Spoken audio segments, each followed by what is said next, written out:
The noon hour is here. Check it out. And you're locked on to Utah's highest rated, most listened to sports radio station. It's my station. It's my station. This is Hans Olsen and Scotty G on 97.5, the KSL Sports Zone. Hey, it's a Monday. Let's go. Hans and Scotty, 97.5, the KSL Sports Zone. Big stretch, big yawn. Oh, man. Have you recovered yet? Yeah, I'm actually doing all right. I was telling Lloyd, I got home about 5:30 from Vegas. That you mentioned it during the break, that hour changeover. So, I'm in St. George. I'm like, all right, it's 11. Okay, St. George, it'll be another 4 hours. I'll get home. And then all of a sudden, you hit the border and it goes to 11 to midnight. And you're like, oh. Dang. Oh. But, dude, starting a return trip from Vegas with an hour delay because of diesel sideways, and then adding the hour on the way back, and you pull in at 5 o'clock in the morning, and then we start our map. Yep. Our Sunday morning podcast because Lloyd demands it. It's 6:30 because Lloyd wants it posted. Although we were waiting. The listeners demand it. Although we were waiting for Lloyd. Yeah. To connect. Well, I'm sorry about that. We said 8 o'clock, so I figured I had a minute. Lloyd's just getting in from the bar. Oh, you know me all too well. Hey, but I do want to mention it is worth it because Lloyd has just informed Scotty and I that our MAP Sunday morning podcast broke records with 62 downloads. Yes. Thank you to all of our listeners. All 67 of you for listening. For making it such a successful, worthwhile venture to wake up early on a Sunday morning. I had a buddy of mine. It's like, everybody I talk to listens to that podcast. And that's, so we must be like at least 30 to 40% because he goes, I've got a group of like 10 or 15 guys that all swear they listen to it. And I'm like, well, tell all of them thank you very much because that's very nice of them. But if they could get more people in their downline, we'd really appreciate it. Yeah, they add 3 people. We do. And remember, for each person in your downline, you get an extra diamond by your name. Yes. So, yep. There's a lot of diamond platinum listeners out there. Keep on keeping on. Keep on. You doing all right, though? I'm doing great. Just got a lot to get to today. Oh, boy. We are slammed. This is as excited as I've ever been. What is today? November 17th. Yes. This is as excited as I've ever been on a November 17th. With just the anticipation of BYU's finish, Utah's finish, where the Jazz are headed, where the Mammoth are headed, everything that's going on in the world in sport. November 17th, sometimes it's a real downer. Yes. When BYU was in Independence, it was like by this time you just knew. Yep. It was like, Utah, man, there were a couple times. November 17th, it's like, man, I think they're going to make it to the Pac-12 championship. There was excitement, but there was a letdown with BYU, or there was a letdown that the Jazz were stinking, or we didn't have the NHL, and it just feels like right now everything's exciting. There's a lot to learn from the Jazz. Even the Jazz are pulling their weight. And I can't wait to see what this crew is all about. I continue to want to learn more about the last 3 years of draft picks.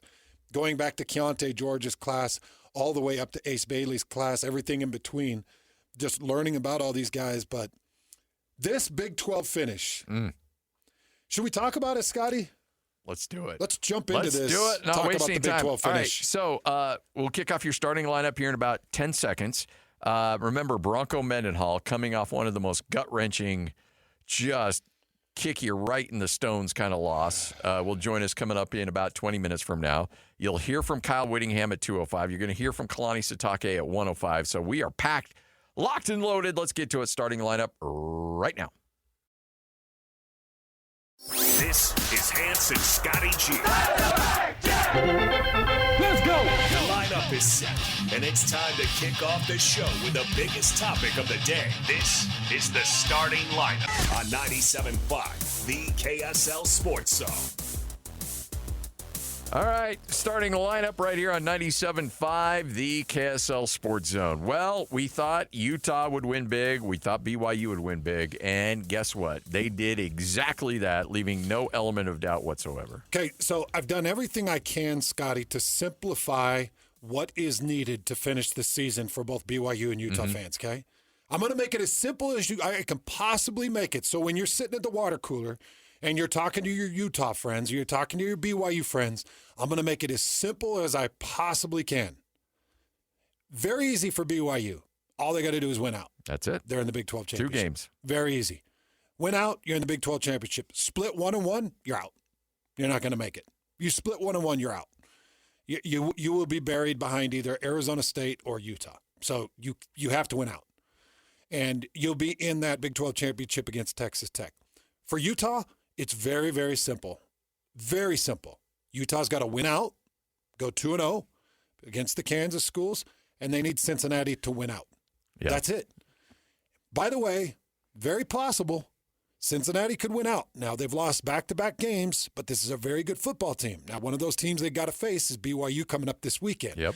BYU can ruin all of Utah's dreams by just beating Cincinnati coming up this weekend. If Cincinnati wins out and Utah win out, Utah's in the Big 12 championship. Who's Cincinnati's final game? BYU and TCU. That's right. Okay. BYU and TCU. So they stay at 2 wins. That muddles up the pile at 2 wins. Yep. Or 2 losses, excuse me. At 2 losses, and Utah with the head-to-head. With that. And Cincinnati winning gives them, Utah, the win over better winning percentage teams. Mm-hmm. And that puts Utah into the championship game against Texas Tech. Now, so here's just very simple. Tell your friends, all we got to do is win out if you're a BYU fan. Okay? If you're a Utah fan. All we got to do is win out. Cincinnati just has to win out.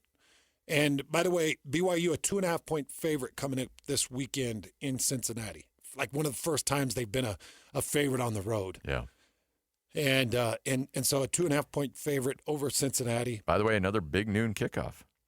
Another big noon kickoff going to be showing up there. So really fun, and which I'm glad because we need to continue to press the information on BYU because nobody's getting it. No, nobody's picking up on it.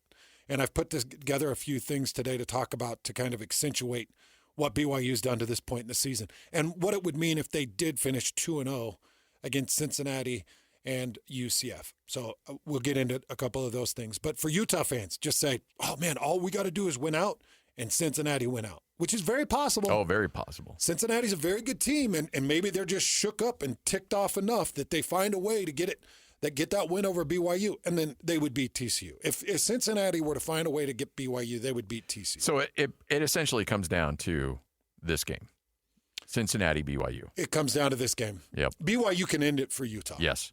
So the other, a week or two ago, you needed, if you were a Utah fan, you were cheering for BYU to beat Texas Tech. Now, guess what? BYU fans, you can bring it all to a screeching halt with just one win against Cincinnati. That's right.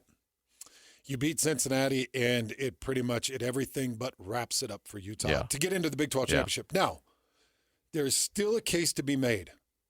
If Utah were to beat the 2 Kansas schools and BYU went undefeated from here on out, 2-0, beating Cincinnati and UCF, BYU meets up with Texas Tech in the championship. Depending on what happens in that championship, Utah is going to be sitting in the top 10. Yes. If Utah beats Kansas State and Kansas, by the way, the line opened at 16.5 for Utah against Kansas State. I think it was actually 17.5. I think it's dropped. It's moved down. Yeah, it was like 17.5. I was like, okay. And by the way, I've got an explanation for that in a minute too. We've got so much to get to, but Cincinnati is a very good team. That's a very, very good team. Now Utah put the blueprint out there. They showed the world how you beat Cincinnati, and you just put all the focus on Sorsby. And Tawi Walker, really good running back. I was watching a little bit of film this morning. Really good running back. Sorsby is the engine that runs that offense. And that defense, there is room to pick apart that defense. We'll talk about that as we go through the week too. But it's really simple. It's really simple. If Utah were to win the last 2, depending on what happens in that championship game, I do think Utah's going to be in the top 10. Utah could get a bid. They could get a wild card bid. If Texas Tech blew out BYU in the championship game and Utah showed, again, 20-plus point victories over Kansas and Kansas State, I have to believe that the committee is going to look at Utah and say, We need to see what this team is. Yeah. We got to see who they are. I know we've gone back and forth on this, and I threw that out to, was it Shahan? I threw it out to somebody, and he's like, no. One-loss BYU team with a head-to-head, even if they lose in a blowout to Texas Tech, would still get in over Utah. And I'm like, I don't know, because you look at the respect being shown Utah by the polls and by the College Football Playoff Committee. I wouldn't feel that comfortable about that if I were a BYU fan. I think that you have to show well in that conference championship game against Texas Tech. By the way, that is a really broad statement. Show well. It's a broad statement that we can narrow down a little bit. All that means is you got to be in the game going into the fourth quarter. Because even though that game was 29-7, which doesn't indicate a huge blowout, there was no point BYU, you really felt like in the second half BYU was in that game. No point. Not even close. Yeah. And so that late touchdown. Texas Tech smothered. Okay. Yeah. I say not even close, but I will say that turned in the first quarter when Parker Kingston dropped the fumble. Yes. Yeah. So when it all turned. But in the second half. Fans engaged. Yeah. Players. And that was the first quarter. So fans engaged, players engaged, everybody engaged. And sitting in the booth, it was like, okay, you're going to have to find an extra possession here with a turnover. Something's going to have to go BYU's way if they want to have any chance in this. And at that point, Texas Tech just ran away with it. So, yeah, it was very quick, and it was just all Texas Tech. In that championship game, BYU is going to have to be in the game in the fourth quarter and can't have a fourth quarter like Utah did against Texas Tech. Yep. Let's just say that Utah-Texas Tech game plays out for Utah or for BYU and Texas Tech in the championship game, they'll leave BYU out. Agree? I agree. How many points did Texas Tech put on Utah in the fourth quarter? It was I can't remember, but the final was what, 34-10? And it was a 3-point game going into fourth quarter. It was 13-10. 13. So they put 8:40 mark. So roughly. They put 21 points up late in the fourth quarter. Yes. I will give you. They scored that touchdown. It was like around 8:40. 24 points in the fourth quarter. Okay, if you replayed that game, Texas Tech and BYU's in it through three quarters. It was 10-3 all the way through the third quarter. 10-3 for Utah and Texas Tech. And if you play that out, and then BYU gives up 24 points in the fourth quarter, and it finishes 34-10 to Texas Tech, I think the committee leaves them out. I feel like there has been such a negative emphasis placed on BYU by pollsters and committee. And what I'm having a hard time with is explaining it. Because I was going through their records, Scotty, BYU is 4-1 against Power 4 teams with a winning record. They're 4-1 against Power 4 teams with a winning record. They're 5-1 against FBS teams with a winning record. Those wins are against ECU, who's 7-3. Good win. On the road. Yeah. Arizona, who's 7-3. On the road. Utah, who's 8-2, who's beloved by everybody at home. Iowa State, who's 6-4 on the road. And TCU at 6-4 at home. Those are your 5 wins. And by the way, that stacks up against pretty much everybody in the top 10 right now in college football. Talking about wins against Power 4 teams with a winning record. It's as good as there is. Okay, I'll give you for instance, Utah right now has beat 2 teams with winning records. That's it. Arizona State, who's 7-3, and Cincinnati at 7-3. Baylor's at 5-5, so they're 500. Yeah, that was still a good whooping. They beat Colorado, who's 3-7. West Virginia, who's 4-7, Wyoming, who's 4-6, and UCLA, who's 3-7. And look at all the praise that gets heaped on them. BYU beat ECU, who's 7-3 on the road, Arizona 7-3 on the road, Utah, who's beloved and praised, who's now 8-2 at home, Iowa State, who's 6-4 on the road, and TCU 6-4 at home. How are people still holding BYU underwater? Computer nerds love Utah. Because the statistics, so now here's my push for Utah. Yeah.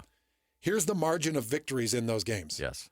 33 against UCLA, 25 points against Wyoming, 34 against West Virginia, 32 against Arizona State, 46 against Colorado, 31 against Cincinnati, and 27 against Baylor. That's their margin of victory. So that's why the nerds love them. Yes. Because if you go look at their offensive numbers and their defensive numbers, and you look at margin of victory, there are very few teams in the country that match those numbers. And nerds love numbers. Yeah, they do. They do. But I don't understand how the nerds don't love a 5-1 record against winning FBS teams and a 4-1 record against winning FBS Power 4 teams. I think there's also some people that when they have watched BYU, look, BYU's been relegated to a lot of 8 o'clock games, and I think that plays into it a little bit. I don't think you've got a lot of East Coast people watching BYU just based on a good chunk of their start times. I think people look at the Colorado game where they're like, ooh, Deion Sanders is coaching. Let's watch that game. And Colorado jumped on BYU early, and BYU had to rally to come back and win that game. There's been a couple of those games that BYU's had to rally after being down and coming back. If you just look individually at eyeball tests, in the games that Utah's won, they've won so in massive convincing fashion. BYU has had to have some come-from-behind victories. They've had a little bit more drama. A couple of 14s and a 10. But at the end of the day, Hans, isn't this about head-to-head? Yeah, should be. And look, I'm not knocking on Utah. Look, I think Utah's great. And if Utah were I think they're fantastic. If Utah were to play BYU again, I think it's a 50-50 shot. If you play that game 10 times, it's probably 5-5. Yeah. And so, look, this isn't any disrespect to Utah at all. I think Utah deserves all the respect they're getting. It just seems interesting that BYU is playing catch-up to Utah. I don't get it. Because when you break down the records, the teams they've won, doing it on the road, beating Utah's their best win. Yes. And BYU fans should feel really proud of that. And Utah fans should feel good about that because, you're one of your worst losses of your two is against a very good BYU team. And by the way, Utah fans are having a hard time pubbing up BYU, even though pubbing up BYU makes their record look a lot better. Yep.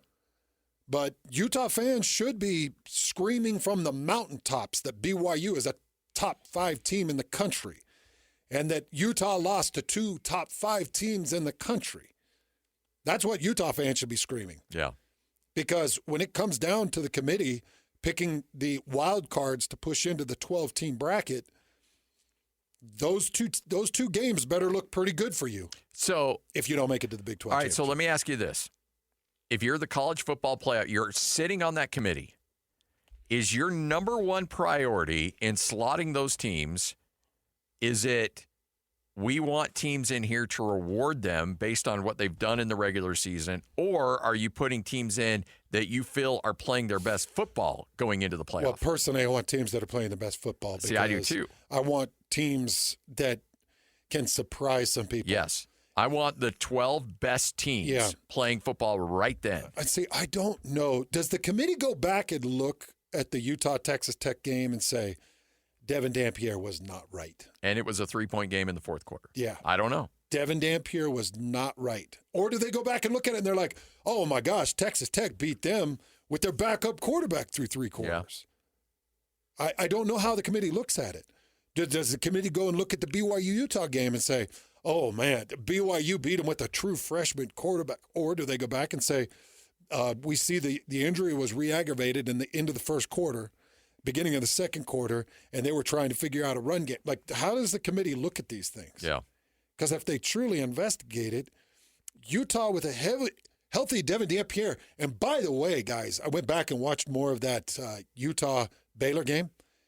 The combo of Dampier and Ficklin. It's ridiculous. You got yourself a Tim Tebow, Chris Leak situation going on, Lloyd. Right? Ooh. Ficklin is a BA. Yeah. And Dampier is unpredictable. Anyways, really good things that are going on.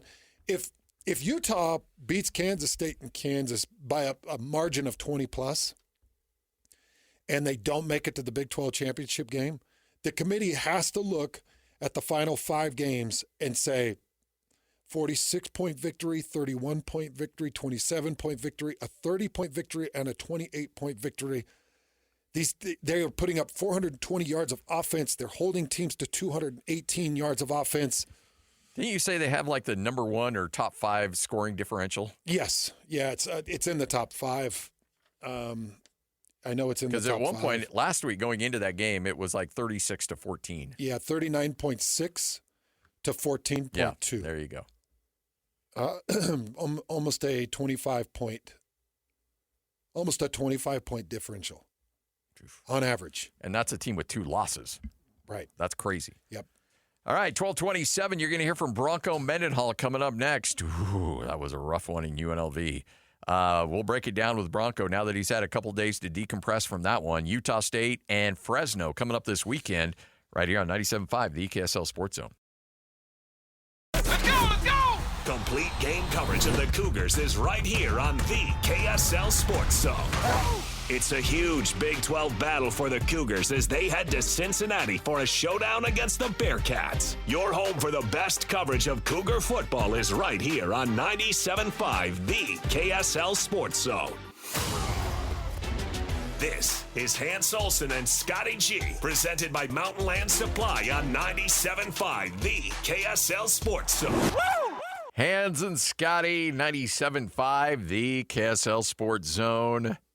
Bronco Mendenhall, head coach of Utah State, will join us coming up here in just a moment from right now. We'll get his thoughts on probably one of the uglier, disappointing games that, frankly, I've ever called. That was just a kick to the you-know-what. It's tough when everybody does enough. Yes. To get the win, and it is reliant upon one guy doing their job, and you just don't get it done. Yeah. 3 missed field goals, a missed extra point. I'm telling you. 2 chances for walk-off wins on field goals, and missed. I've had a lot of disappointment in my life in football games, a ton. None even as close to watching my son. Yeah. In that, if they win that game, they go to the state finals. Mm-hmm. And so they're, I can't remember who they're playing. Semifinal game. Double overtime. All you got to do is just make the extra point. Extra point clinks off of the upright. And they go home. And it was just the worst, most flat ending to a game I've ever seen. And it was like, it just full-on disappointment and heartbreak. Yeah. All right, let's get to it. Time for our weekly conversation with Bronco Mendenhall. It's time to talk Utah State football with the head coach of the Aggies, Bronco Mendenhall, on 97.5 the KSL Sports Zone. Coach Mendenhall joins us right now. And, Coach, I appreciated the candor when we talked in the post-game show, because there's a lot of people out there that say, okay, well, you got to put this game behind you. You have to flush it away. Losses like this sting, and they're going to stick around a little bit. I guess it just depends on, how you're able to overcome that and handle adversity, because the memory of this one probably won't go away anytime soon. No, I don't think it goes away ever. There's a few in my coaching career that, have the makings of one like that. But the team had tried so hard throughout the week. They executed so well in practice, carried that and translated to really where they played well enough in what I've kind of been calling like 2 4/5 of the phases, not 3 phases. And one of the areas that we were most confident and had been the best all year in, for whatever reason, didn't hold on that day. And there wasn't a team member or a staff member that expected to walk out of there without the win with 2 seconds to go and kicking a field goal. And then after stopping them in overtime, they missed the field goal. And we just really believed and prepared to win and didn't. And had been working so hard to perform at a really high level on the road and with so much at stake down the stretch. Certainly disappointed, and it hurts, and that's also part of college athletics, and it's part of life, is dealing with that. It's got to be tough to be a kicker in that moment on the road, really tough. How do you handle Tanner Rinker after that, Coach, and how does the team handle Tanner Rinker, because you're going to really need him here for the next couple weeks? Yeah, we are. I texted Tanner and basically just reinforced my support, care, and love for him. And I think the three words that I used with him were learn, grow, and become. And that happens through challenges, it happens through setbacks, and it happens through being stretched to the point where, man, you're not sure you can make it. And he's received great support from our team. I was going to address our team performance this morning in the team meeting, which happens at 7 early in the morning. And I asked Tanner to come in prior, just letting him know I was going to be addressing that in the team meeting. Wanted to make sure that he knew that it wasn't personal, nor would I make it that way. But I'm talking about the outcomes, but also operation and things we can do better. And so really just transparency, honesty, decency, treating people with respect, knowing they're trying their very best. It's different if a player or a person isn't trying as hard as they can for the team or themselves to help the team.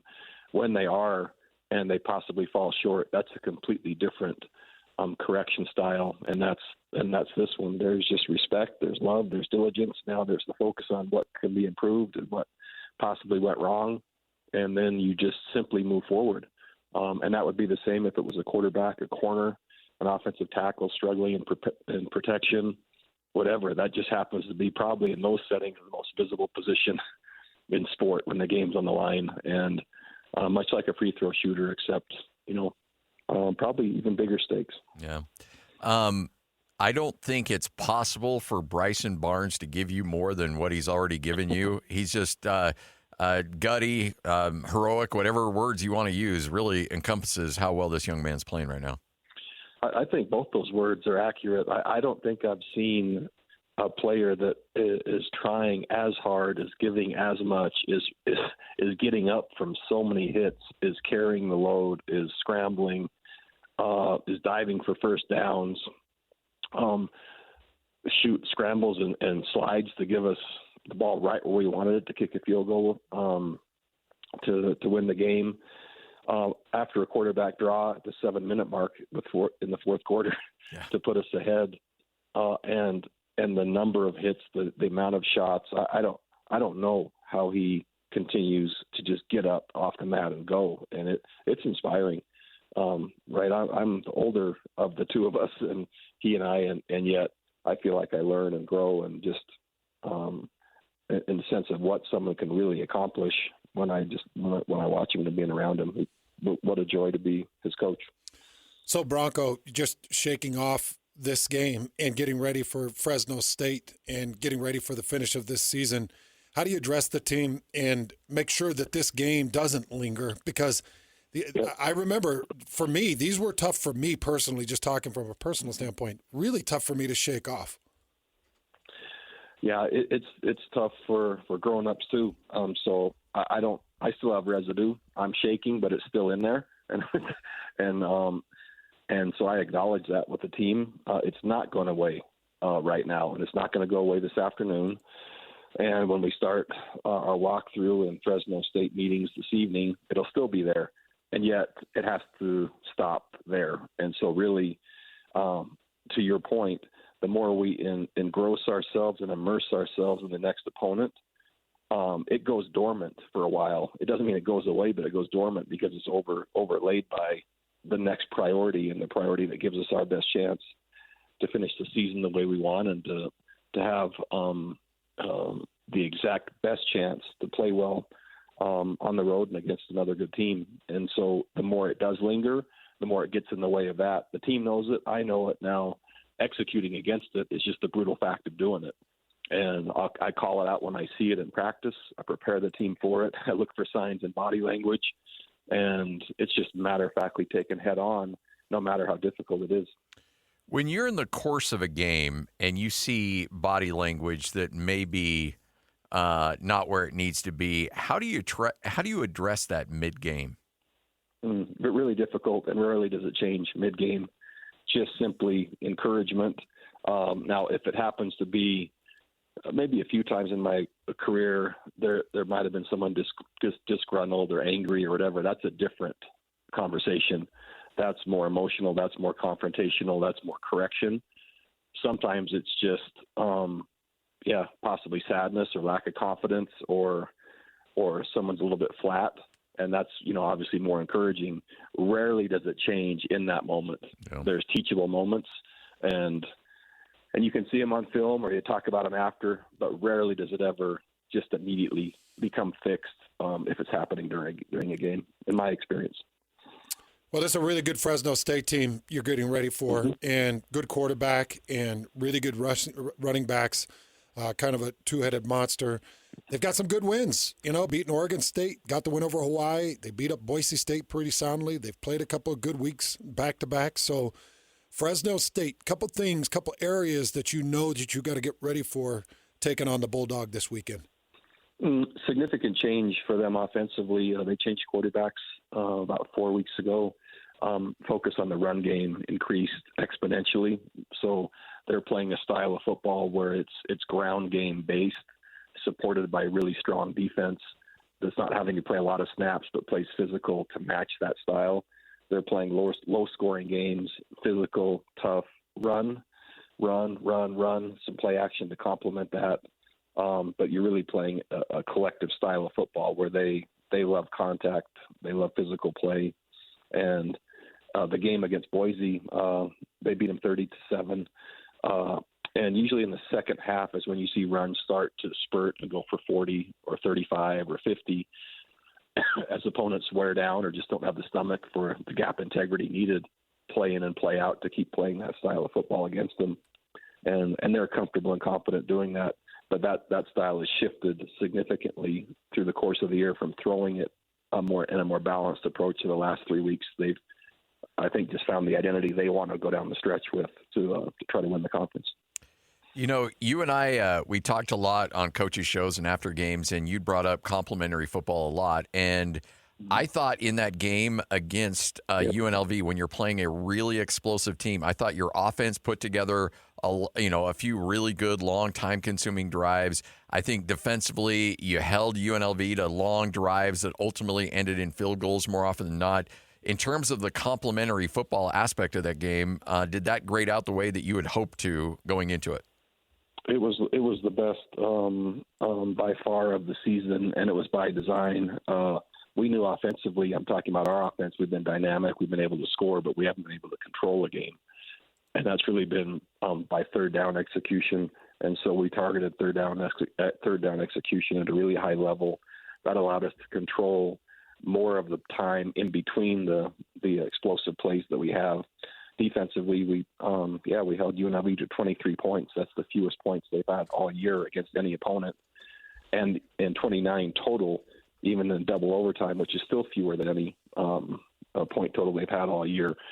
So, again, the plan traveled and was executed and went exactly as we wanted it to, other than just, finishing with the field goals. Well, Bronco, this team, regardless of the outcome, this team is a pleasure. It's a joy. It's fun to watch, and it's fun to watch because they play with so much heart. I can't imagine you've had teams play with this much heart, win or loss. It just feels like this. It's gritty from going from Olival to Bronson to everybody in between. It just feels like it's a team full of heart. I love my team. They're tough, they're resilient, and man, do they care for each other. For anyone that didn't see the significant injury we had to Titan Saxon while he's on the ground, and our team comes out in unison and stands around him singing Tongan hymns to a silent stadium as their tribute to a kind of a fallen teammate. It was one of the most powerful experiences I've ever been part of, and not only in my life, but certainly in sport. These kids, they love each other. They're trying like crazy. They want great football here at Utah State. They want to finish the season in a magnificent way, and they want to do their best. So it's just my pleasure, and I certainly feel the responsibility and stewardship to give them their best chance in every possible way, just because of how much they're investing. His family put out some Instagram reports, and it feels like the news initially seems to be pretty good on Titan. It is. There's a cognitive function. There's the neurological part is improving in terms of walking and having feeling in legs, arms, and etc. There's some residual in terms of concussions and probably memory loss and things like that from the event, but progress for sure. And just really happy about that. Well, Coach, we appreciate it. Thanks for joining us as always. Look forward to catching up with you again later in the week. Thanks, Coach. Thanks so much. See you. Bye. There he is, Bronco Mendenhall. Transparent, honest, and I love the fact he's like, you know what? A lot of coaches be like, we got to flush that away. We'll burn the film. We'll move on. And he's like, no, that thing's going to stick around. There's going to be residuals from that. In fact, these guys will go to the grave. You'll have a 20-year reunion with that team, and they'll be like, oh, man, you remember the UNLV game? Like that. Like nobody's forgetting about that game anytime soon. So acknowledge it, admit it, and do your best to learn from it. It's a gut wrencher. Fresno State's going to be a really tough game. They're playing really good football right now, especially defensively. Boise State could be that win you're looking for, and Utah State fans, I just begging you one last time, November 28th, show up because we're talking about bowl eligibility. Now, hopefully they can achieve it this week again on the road against Fresno State. If they can't, then you're talking about a team that's fighting to have a 6-6 record, to be bowl eligible, and to get on the road and have an opportunity to continue to build these players one last time with a couple of extra weeks of preparation and giving Bronco and his staff more time to be around these players. It's actually critical. So get the tickets, be ready to come out, cheer on the Aggies to beat the Boise State Broncos coming up November 28th. Hans and Scotty, 97.5, the KSL Sports Zone. Coming up next, it's another edition of What You May Have Missed right here on 97.5, the KSL Sports Zone. Nobody gets you ready for Utah football more than the KSL Sports Zone. Ready? Kyle Whittingham and the Utes return home for a battle against Kansas State. Your home for the best coverage of Utah football is right here on 97.5, the KSL Sports Zone. This is Hans Olsen and Scotty G, presented by Mountain Land Supply on 97.5, the KSL Sports Zone. Hans Olsen, Scott Gerard, 97.5, the KSL Sports Zone. Now, correct me if I'm wrong. News came down in regards to Elijah Davis. Half game suspension? Yes. Half game suspension. I'll take it. You take it. We thought yesterday on the MAP podcast that for sure we'd be looking at a game. Half game? Half game. It's all right. I'll take it. You get things going against Kansas State, and Utah should certainly beat Kansas State. But taking a full game away from a kid, now, bad move. Really dumb move. Now, did he make a mistake? Sure. Yeah. But, I think a half game is payment. Yeah. A full game, it's just not. When you're taking 1 of 12 away from a kid, it is a real gut punch. Now, I know it's a dumb mistake. I do think the half game sends the message. Yeah, I do too. Anytime you keep a player off the field for a quarter, a half, that sends a message not only to him, but a deterrent to other people like, I can't do that. I don't want to lose a half game. You're losing a half game of film for the next level. You want to put out as much out there as you can. And again, as you mentioned, your time as a college football player is so extremely limited. So, Scotty, I think there's going to be a contingent of people that argue against that, probably Baylor fans mostly, saying that he deserved more. But you really don't know what's going through somebody's head. I say that because I've been in those positions so many different times where maybe a guy is egging me on throughout an entire game and has said a couple of things to me that got under my skin, and the battle's getting nasty.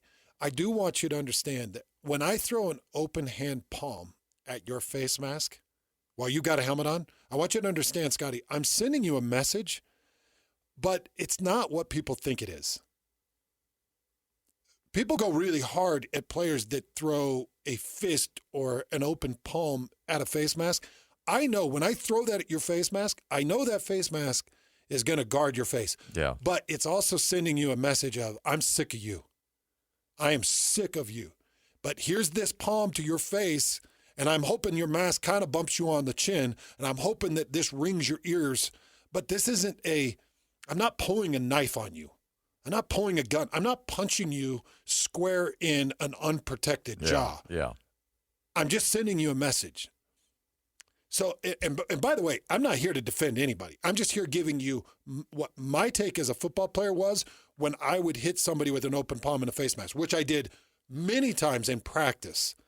Never did it in a game. Now, I did things in piles. When you know there's no camera on you. When I knew there weren't cameras that were nasty and probably worse than open hand popping somebody in a face mask. But it's dumb enough. You deserve a penalty. I think a half-game penalty says everything it needs to say. Yeah. And I'm sure Elijah Davis got more from his coaches than he got from his half-game suspension. Yeah. If you would have done that back in the day and cost yourself a half game, I got to imagine you also had a coaching staff. I don't know, if it's running the stairs at the stadium or what they do to you to try to send a message, but I can't imagine it would be fun. It would be horrible.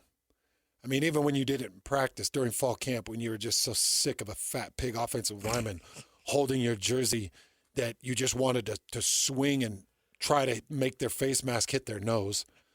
But it always ended up hurting your hand more than it hurt anybody. Yeah. And then you were always more exhausted from the scrum afterwards. Because remember, Elijah then threw the arm over for a headlock and popped the helmet off the guy and was down on the floor. I guarantee he was exhausted after that whole thing. Yeah. But I mean, when you headlock Lloyd and then, a lot of us run in there and try to break you up, you're breathing kind of heavy. And by a lot of you mean none of you. I'm exhausted and I'm penitent. Yes. Okay. You read the penitent man. I've received the penitent man. I've received Neil. my consequence. Yeah. And you guys are disappointed in me, and I learn a lesson from that. And then we move on. And then it only happens again 6 months later.